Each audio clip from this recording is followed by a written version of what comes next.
All right, welcome back to our pregame show. Todd Morris with you here on the Bulldog Radio Network, and it's time to sit down with UMS-Wright head football coach Terry Curtis for our weekly pregame interview. And Coach, a tale of two halves last week at Alberta.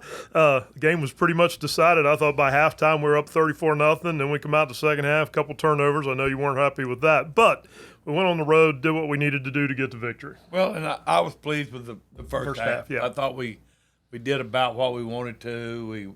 We played with a lot of energy, and you can say what you want to. The kids knew what the score was.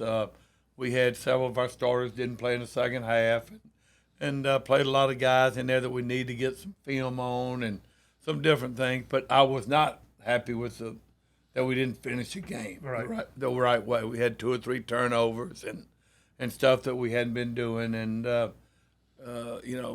we got to be able to come out in the second half and play a little bit better than what we've done in several games. Sometime down the road, we're going to need it. Exactly. Yeah, but we talked about last week, really our first road trip of the season.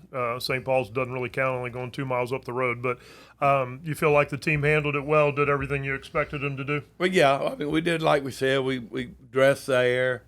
We in about 3 or 4 little different locker rooms. They were kind of on their own. There was no way you could monitor them kind of doing that and so forth. But, they mature enough and handled it well enough. And, that we were going there. We wasn't going for a week's vacation or anything. And we were just going to play a ball game and go home. So, yeah, I was okay with it. I thought senior quarterback Skipper Snipes had the best half in the first half than he's had Sutton all now. year. He don't want to be called Skipper. I'm sorry, Sutton. I wrote Sutton and said Skipper. I've said that a couple times on the air. I apologize. I call him Skipper a whole lot. But I thought his first half last week, I think he was 5 for 8, had a couple drops, could have very easily been 7 for 8 for 90 yards. I thought he had the best first half he's had all season. Well, he has. He was getting rid of the ball quicker. Yeah. He threw it with some authority, like he knew where he wanted to go with it, and I was pleased with him. Now I didn't like the fumble in the second half and how we started that, but the first half I thought he was focused, and that's one of Sutton's main things. He's not like his brothers were, like you mentioned, Skipper. They were always focused. Sometimes Sutton gets out there some, so you have to reel him back in. But I liked his first half. We took some shots downfield too, which we have not done that much this year. I thought that helped us out.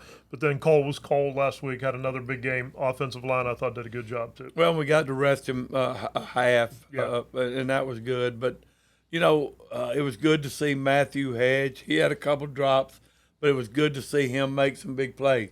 He's got to make some plays for us. He's our big, tall receiver who can run, and we need him to be consistent and do that every week. Yep. All right, so week 2 of our 3-game road show coming up here this week, a 2-4 BC Rain team. But 2 losses in the region, so they still are in the playoff hunt. When you look at it, they're tied with Williamson with those 2 losses. Your thoughts on this game and BC Rain this week? Scary. Yeah. They play kind of when they want to play. When they play, they're really good. When they don't want to play, they're not quite so good. Yeah. If you just went back and watched the Viger film, and also I had some coaches there. I mean, they ran the ball on Viger for close to 300 yards. So. But they were fired up for that game. Right. The quarterback season, the linebackers.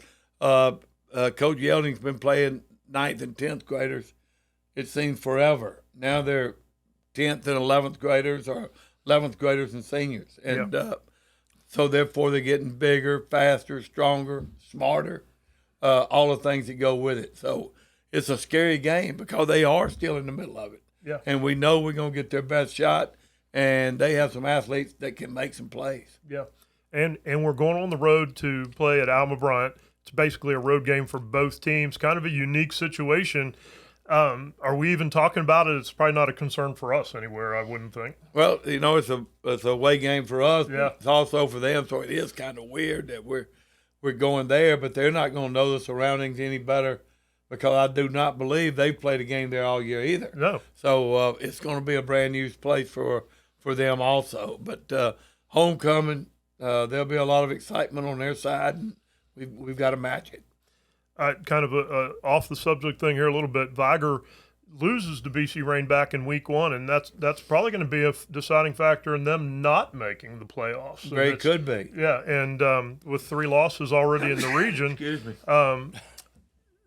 You and I probably agree, and everybody does. Viger could beat a lot of teams in the first round of the playoffs. Well, exactly, and it's kind of what we've talked about, Todd, since we started. There's 5 or 6 teams, including after BC Rain beat them. Yeah, you had 6 teams out of 9 that were pretty good football teams, and 2 of them are not going to make the playoffs. Yeah, and there's a lot of football still to go. Yeah, and they were ranked still last week before they lost to Faith. Exactly. So, it's just kind of sad that they're going to be in that situation, and we're going to watch teams in the first round say, "Well, Viger to beat them pretty easily." Well, exactly, and I think they still got Gulf Shores left. Yeah, so I still think they got to play them. Yeah. But I don't know if y'all have started looking and peeking ahead to the playoffs, but there's a big game in Region 2 who we're matched up with in the first round when you've got a 3-0 Charles Henderson against the 3-0 Eufaula team, undefeated in their region. It'll be interesting to see how that one comes out. Eufaula's been a 6A team, dropping down to 5A, always have great athletes. And I hear they've got some good ones this year also. Yeah, it'll be really. We'll try to keep a watch on that this Friday night. So, but our region is stacking up. We're the only team with no losses so far. This game, Citronelle next week on the road, and then it's really going to come down to those last 2 weeks of the season. As long as everything goes the way we think it's going to here over the next 2 weeks. It looks like it. Yeah, it looks like it. That the Faith game's going to be really big. However that comes out, then the Williamson game's going to be just as big. All right, I know we'll have everybody ready, right? I hope so. Everybody's healthy, so there won't be any excuses. All right, Coach, good to hear. Thanks for sitting down with us on the pregame show. Good luck. Thanks, Todd. All right. Tonight, the Bulldogs go on the road to Irvington, Alabama to face the BC Rain Red Raiders, who are tied for 4th place in the region. So stick around. We'll be back with the opening kickoff in just a minute. You're listening to UMS-Wright Football here on Sports Talk 99.5 Mobile, an iHeart radio station.